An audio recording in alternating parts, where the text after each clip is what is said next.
ഈ വിഷയത്തെക്കുറിച്ച് നമുക്ക് ആദ്യം തന്നെ ഞാൻ എന്റെ ഒന്ന് രണ്ട് സംശയങ്ങൾ ആദ്യം മുമ്പോട്ട് വെക്കാനായിട്ട്.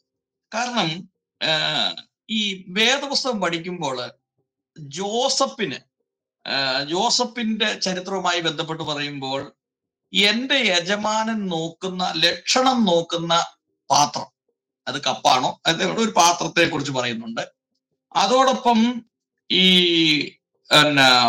ശൗൽ, പഴയ നിയമത്തിൽ നമ്മൾ നോക്കുമ്പോൾ ഒന്നാമത്തെ രാജാവ് ശൗൽ വെളിച്ചപ്പാട് തേടി അടുത്ത് എന്നിട്ട് ശമൂവേലിനെ വരുത്തി തരണം എന്ന് പറയുകയും ശമൂവേലിനെ വരുത്തി കൊടുക്കുകയും ചെയ്യുന്ന ഒരു സന്ദർഭമുണ്ട്. ഈ രണ്ട് സന്ദർഭം ഞാൻ ജസ്റ്റ് പ്രാരംഭമായെന്ന് പറഞ്ഞത് മാത്രമേ ഉള്ളൂ. എനിക്കിതിനെ കുറിച്ച് ഒരുപാട് ചോദ്യങ്ങളുണ്ട്. അപ്പോൾ എന്താ നമുക്ക് ആദ്യം ഏത് വിഷയമാണ് ചർച്ച ചെയ്യേണ്ടതെന്ന് വെച്ചാൽ ചെയ്യാം. ഞാൻ 3-4 കാര്യങ്ങൾ പറഞ്ഞു: കൂടോത്രം, മന്ത്രവാദം, ജ്യോതിഷം, മഷിനോട്ടം, ഇതൊക്കെ ആയിട്ട് ബന്ധപ്പെട്ടു. അപ്പോൾ പാസ്റ്റർക്ക് ആരംഭിക്കാം. ഏതാണ് ആദ്യം പറയാൻ ആഗ്രഹിക്കുന്നത് വെച്ചാൽ അതുമായിട്ട് അതൊന്നും അങ്ങനെ വ്യത്യസ്തമല്ല, അതെല്ലാം കണക്റ്റഡ് ആണ്. അതുകൊണ്ട് ഏത് വേണമെങ്കിലും ചോദിച്ചു, അത് കുഴപ്പമില്ല, എല്ലാം കണക്റ്റഡ്. നമുക്ക് ആദ്യം കൂടോത്രം തന്നെ ആയിക്കോട്ടെ. എന്താണ് ഈ കൂടോത്രം? അതിന്റെ ഒറിജിൻ എങ്ങനെയാണ്? അത് എങ്ങനെയാണ് വർക്ക് ചെയ്യുന്നത്? അത് എങ്ങനെയാണ് ജനത്തെ അഫക്ട് ചെയ്യുന്നത്? അപ്പൊ ഞാൻ 3-4 കാര്യം ചോദിച്ചു. ഒന്ന്, എന്താണ് കൂടോത്രം? അത് എവിടെ നിന്നാണ് ആരംഭിച്ചത്? അത് കൊണ്ടുള്ള ഈ ചെയ്യുന്നവനുള്ള ഗുണം എന്താണ്?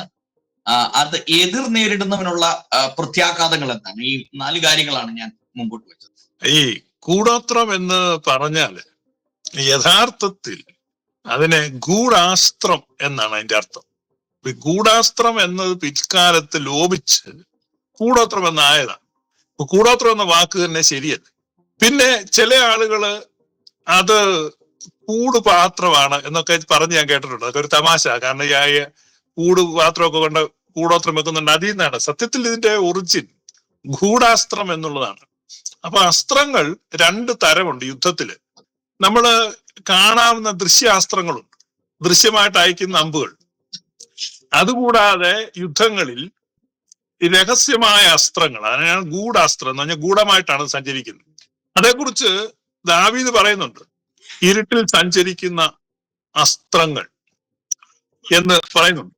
സങ്കീർത്തനങ്ങൾ 91-ാം സങ്കീർത്തനത്തിൽ നമ്മൾ വായിക്കുന്നുണ്ട്, രാത്രിയിലെ ഭയത്തെയും പകൽ പറക്കുന്ന അസ്ത്രത്തെയും ഇരുട്ടിൽ സഞ്ചരിക്കുന്ന വചനത്തെയും.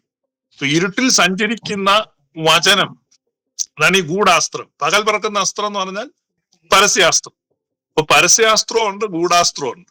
അതിൽ ഈ ഗൂഢാസ്ത്രമാണ് പിന്നെ കൂടോത്രം എന്ന് ലോപിച്ചു വന്നിട്ടുള്ളത്.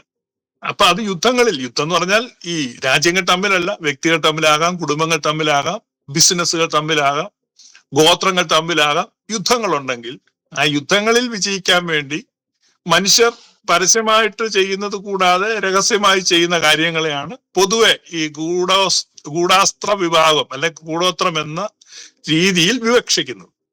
പക്ഷെ ഞാൻ ഇതിനെ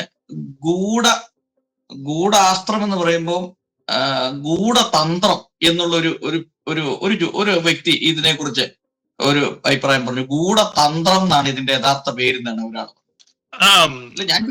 ഞാൻ ചോദിക്കുന്നത് ഇത് എന്താണ് ഈ കൂടോത്രം എന്ന് പറയുന്നത്? എന്താണ് അത് എങ്ങനെയാണ് നമുക്കത് പ്രൂവ് ചെയ്യാൻ പറ്റുന്നത്? എന്താണ് സംഭവം? എന്താണ് ഗൂഢാസ്ത്രം എന്ന് പറഞ്ഞാല് മന്ത്രപ്രയോഗങ്ങളും മറ്റും നടത്തി എതിരാളികളെ ക്ഷയിപ്പിക്കുകയോ ക്ഷീണിപ്പിക്കുകയോ നശിപ്പിക്കുകയോ ചെയ്യാൻ വേണ്ടി ചെയ്യുന്ന ഒരു താന്ത്രിക വിദ്യയാണ്. താന്ത്രിക വിദ്യ എന്ന് നമുക്ക് കൺവെൻഷണൽ ആയിട്ടുള്ള താന്ത്രിക വിദ്യ അല്ല, മറിച്ച് അതിന് പുറത്തുള്ള താന്ത്രിക വിദ്യകളാണ്.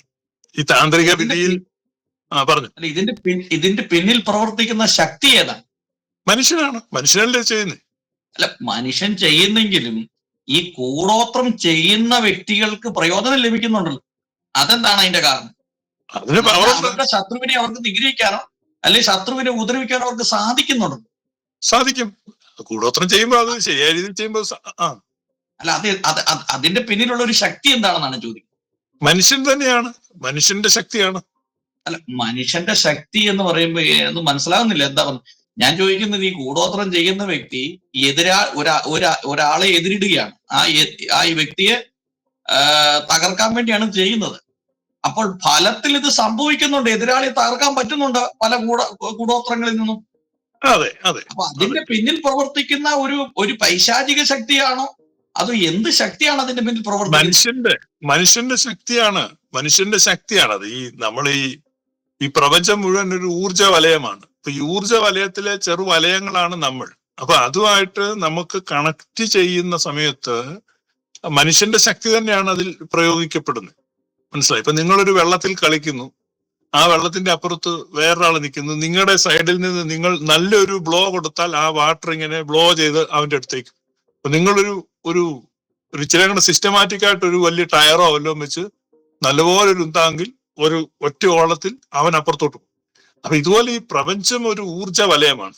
അപ്പൊ ഈ ഊർജ വലയത്തിൽ ഓരോ മനുഷ്യനും ഓരോ ഊർജ വലയങ്ങളാണ്.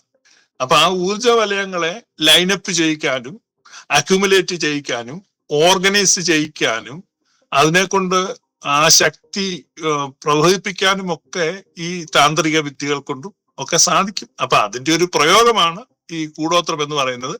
അതിന്റെ ഒരു ലോവർ ലെവലാണ്. അതുകൊണ്ട് ചിലപ്പോഴും ഈ സാധാരണ ലോക്കൽ കൂടോത്രക്കാരുടെ കൂടോത്രം ഒന്നും ഫലിക്കുന്നില്ല. കോഴിമുട്ടയും ചെമ്പരത്തിപ്പൂവും ചെത്തിപ്പൂവും ഇച്ചിരി മഞ്ഞളും ഒക്കെ കൊണ്ടുപോയി വെച്ച് ചുമ്മാ ആളുകളെ ഒന്ന് പേടിപ്പിക്കാന്നുള്ളേ ഉള്ളൂ. നന്നായിട്ട് ഈ വിദ്യകൾ അറിയുന്ന ആളുകളുടെ കൂടോത്രങ്ങൾ ഫലിക്കാറുമുണ്ട്. അത് ഈ എനർജിയാണ് മൊത്തം. നമ്മൾ ഈ വേൾഡ് മൊത്തം എനർജി അല്ലേ. അപ്പൊ എനർജിയെ ഫോക്കസ് ചെയ്യുന്നു എന്നുള്ളതാണ്. ഇപ്പൊ ഉദാഹരണം പറഞ്ഞാല് നമ്മൾ കുഞ്ഞുനാളിൽ കളിക്കുന്ന ഒരു കളിയുണ്ട്. സാജു ഒക്കെ കളിച്ച് കാണും. ഞങ്ങളൊക്കെ ഈ ലെൻസ് വെച്ചിട്ട്, ഈ പേപ്പർ വെച്ചിട്ട് ഈ ലെൻസ് വെച്ച് സൂര്യന്റെ വെളിച്ചം ഇങ്ങനെ കോൺസെൻട്രേറ്റ് ചെയ്യുന്നത് കത്തുന്നുണ്ടല്ലോ. ഞാൻ ചെയ്തിട്ടുണ്ടോ? കണ്ണാടി. നമ്മുടെ അപ്പച്ചന്മാരുടെ കണ്ണാടി മിക്കവാറും പിള്ളേർ അതിനെടുക്കും, അപ്പച്ചന്മാരുടെയും തല്ലും കിട്ടും. അന്ന് ലെൻസ് പിള്ളേർക്ക് വേറെ അവൈലബിൾ അല്ല. അപ്പൊ ഈ കണ്ണാടിയൊക്കെ എടുത്ത് വെച്ച് അതെന്തുകൊണ്ടാ കത്തുന്നത്? കോൺസെൻട്രേറ്റ് ചെയ്യുന്ന ആ നമ്മുടെ സാധാരണ വരുന്ന ആ ലൈറ്റ് റേസ് തന്നെ ഒരു സ്ഥലത്തോട്ട് കോൺസെൻട്രേറ്റ് ചെയ്യുമ്പോൾ അത് അഗ്നിയായി മാറും, തീയായി മാറും. അതുപോലെ നമ്മുടെ സ്കാറ്റർ ചെയ്തിരിക്കുന്ന എനർജി വേൾഡിൽ നിന്ന് കുറെ എനർജി പോയിന്റ്സിനെ അക്യുമുലേറ്റ് ചെയ്ത് ഓർഗനൈസ് ചെയ്ത് ലൈനപ്പ് ചെയ്യുമ്പോൾ ചില സംഭവങ്ങൾ നടക്കും. പോസിറ്റീവായിട്ടും നെഗറ്റീവായിട്ടും നടക്കും. അതാണ് ഈ ആത്മമണ്ഡലത്തിലെ ഒരു വ്യവഹാരമാണത്. That is all real. Okay. അപ്പൊ ഇതിന്റെ അകത്ത് ഈ പൈശാചിക ശക്തികൾ, അതായത് പിശാച്, പ്രേതം, ഭൂതം ഇത്യാദി കാര്യങ്ങളുമായിട്ട് എന്തെങ്കിലും ബന്ധമുണ്ടോ ഇതിന്? അല്ല, അതിനൊക്കെ അങ്ങനെയുള്ള പേരുകൾ ഇടുന്നതാണ്. പിശാച്, പ്രേതം, ഭൂതം. സത്യത്തിൽ ഇതെല്ലാം മനുഷ്യർ തന്നെയാണ്. ഈ പിശാചും പ്രേതവും ഭൂതവും ഒക്കെ മനുഷ്യൻ തന്നെ. എന്റെ ഒരു അണ്ടർസ്റ്റാൻഡിങ്ങിൽ അതാണ്. ഞാൻ എന്റെ ആത്മീയ അന്വേഷണത്തിൽ കണ്ടെത്തിയതാണ്. നമ്മുടെ ഇടയിൽ തന്നെയാണ് ഈ പ്രേതവും ഭൂതവും പിശാചും ഒക്കെ നടക്കുന്നത്. അപ്പം അവനാണ് പ്രാർത്ഥന ഞാൻ ഒരു സെക്കൻഡ് പ്രാർത്ഥന ഫലിക്കുന്ന എങ്ങനെയാണ്? നമ്മൾ എനിക്ക് വേണ്ടി പ്രാർത്ഥിക്കണം എന്ന് പറയും. ഇപ്പൊ എനിക്ക് വേണ്ടി പ്രാർത്ഥിക്കണമേ എന്ന് ഞാൻ അപേക്ഷിക്കുമ്പോൾ 1000 പേര് എനിക്ക് വേണ്ടി പ്രാർത്ഥിക്കുകയാണ്. ഇപ്പൊ 1000 പേരുടെ വില്ല്, 1000 പേരുടെ മൈൻഡ്, 1000 പേരുടെ എനർജി എനിക്ക് അനുകൂലമായിട്ടൊരു ഫ്ലോ ഉണ്ടാക്കുമ്പോൾ ആത്മമണ്ഡലത്തിൽ എനിക്ക് അനുകൂലമായ ഫ്ലോ ഉണ്ടാകും. ഇപ്പം സാജു ബ്രദറിന് ഒരു കാര്യം അറിയാം. എപ്പോഴും ഈ സെലിബ്രിറ്റീസിന് വളരെ അപകടങ്ങൾ കുറവാണ്, ആയുസ് കൂടുതലാണ്. ശ്രദ്ധിച്ചിട്ടുണ്ടോ? ഈ വലിയ പ്രശസ്തരായ ആളുകളൊക്കെ ദീർഘകാലം ഇരിക്കുന്നുണ്ടല്ലോ, നല്ല ആയുസ്സും ആരോഗ്യത്തോടെ. അത് എന്നിട്ട് പത്രക്കാർ എന്താണ് താങ്കളുടെ ആരോഗ്യത്തിന്റെ രഹസ്യം എന്താണ്? അപ്പോ ചിട്ടയായ വ്യായാമം, നല്ല ഭക്ഷണം, നല്ല പ്രാക്ടീസ്. പക്ഷെ അതിനേക്കാളൊക്കെ ഉപരി അവരുടെ ഫാൻസ്, അവരുടെ ആരാധകര്, ഇപ്പൊ 10 ലക്ഷം പേര് ഇയാളെ ഹൃദയത്തിൽ പൂജിക്കുക അല്ലെങ്കിൽ ഹൃദയത്തിൽ സ്നേഹിക്കുക, ഇയാളുടെ ആയുരാരോഗ്യത്തിന് വേണ്ടി പ്രാർത്ഥിക്കുക എന്ന് പറയുമ്പോൾ അത്രയും ആളുകളുടെ മൈൻഡ് ഇദ്ദേഹത്തിന് അനുകൂലമായിട്ട് വരുമ്പോൾ അത്ര എനർജിയാണ് ഇദ്ദേഹത്തിന് അനുകൂലമായിട്ട് സഞ്ചരിച്ചുകൊണ്ടിരിക്കുന്നത്. അപ്പൊ ഒരുമാതിരിപ്പെട്ട കാര്യങ്ങളൊന്നും ഇദ്ദേഹത്തെ ബാധിക്കുക. ഇദ്ദേഹം കൂടുതലായിട്ട് വെൽബീയിങ്ങിൽ നിൽക്കും. അതുകൊണ്ടാണ് രാജാക്കന്മാരുടെ ആരോഗ്യത്തിന് വേണ്ടിയും ശ്രേയസിന് വേണ്ടിയും പ്രാർത്ഥിക്കണമെന്ന് പൗലോസ്ലീഹ പറഞ്ഞേ. അല്ല, നമ്മളിങ്ങനെ പ്രാർത്ഥിക്കുമ്പോൾ ഈ പ്രാർത്ഥന മുകളിൽ ഇരുന്ന് കേട്ട് ഒരാൾ എഴുതിയെടുത്തിട്ട് എന്നാ ഇനി അതേ പ്രവർത്തിച്ചോ അവിടുന്ന് ശൂന്ന്, അങ്ങനെയല്ല. അങ്ങനെയാണ് ഒരാൾ പ്രാർത്ഥിച്ചാൽ മതി. നമ്മളെല്ലാവരും പ്രാർത്ഥിക്കുന്നത് ഈ കളക്റ്റീവ് എനർജി ഇവൻ അനുകൂലമായിട്ട് ചലിക്കാൻ വേണ്ടി.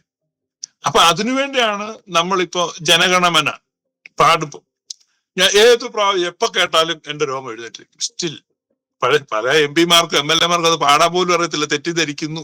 കാരണം തെറ്റിച്ചു പാടുന്നൊക്കെ കേൾക്കാൻ ലജ്ജയാണ് എനിക്ക് തോന്നുന്നത്. അത് രാജ്യസ്നേഹം എന്നുള്ള ഒരു വികാരം നമ്മളെ അങ്ങ് ഭരിക്കുകയാണ്.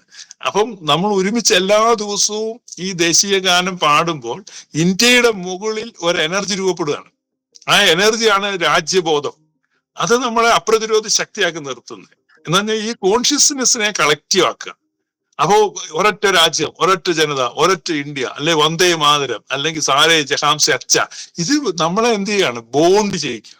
അപ്പൊ ഈ നമ്മുടെ 160 കോടി ആളുകളുടെ എനർജി യൂണിഫൈ ചെയ്യപ്പെടുമ്പോൾ നമ്മൾ വലിയൊരു സൈന്യമാണ്, ശക്തി ആത്മമണ്ഡലത്തിൽ അത് സംഭവിക്കും. അപ്പൊ ഈ ആത്മമണ്ഡലത്തിലെ ഈ ശക്തി എന്ത് ചെയ്യും? ശത്രുക്കളുടെ മേൽ ഭീതി കൊണ്ടുവരും. നമ്മുടെ പാറ്റൻ ടാങ്ക് ഉണ്ടെന്ന് ഓർത്തിട്ടോ ബോംബ് ഉണ്ടെന്ന് ഓർത്തിട്ടോ അല്ല, അത് ആത്മമണ്ഡലത്തിലൂടെ സഞ്ചരിക്കുമ്പോൾ നമ്മളെ സംബന്ധിക്കുന്ന വലിയൊരു ഇമേജ് എതിരാളികളുടെ ഹൃദയത്തിൽ രൂപപ്പെടുത്തും. ഇതെല്ലാം ഉള്ളതാണ്. അപ്പൊ ഇതെന്ന് പറഞ്ഞാൽ ഈ ഫിസിക്കൽ വേൾഡ് മാത്രമല്ല, മെറ്റാഫിസിക്കൽ വേൾഡ് ഉണ്ട്. അത് 990 വരെ അവഗണിക്കപ്പെട്ട് കിടന്നാണ്. ഇപ്പം വളരെയധികം ശാസ്ത്രജ്ഞന്മാരും അതിനെ എന്ത് ചെയ്യുന്നുണ്ട്? അംഗീകരിക്കുന്നുണ്ട്, മെറ്റാഫിസിക്കൽ റിയാലിറ്റീസ്. അപ്പം ഒരു കാലഘട്ടത്തിൽ കൂടോത്രമെന്നും ഒക്കെ പറഞ്ഞ് കളിയാക്കിയിരുന്ന ഇപ്പൊ ഏറ്റവും അഡ്വാൻസ്ഡ് സയന്റിസ്റ്റുകൾ വരെ വെസ്റ്റേൺ വേൾഡ് ഇപ്പൊ ഈ ചിന്തകളെയൊക്കെ എന്ത് ചെയ്യുന്നുണ്ട്? അംഗീകരിക്കുന്നുണ്ട്. അല്ലാതെ ഞാനിവിടെ സന്ധ്യക്ക് വന്നിരുന്ന് പൊട്ടത്തരം പറഞ്ഞേക്കാന്ന് ചിന്തിച്ചല്ല. മനസ്സിലായോ സാജു ബ്രദറിന്?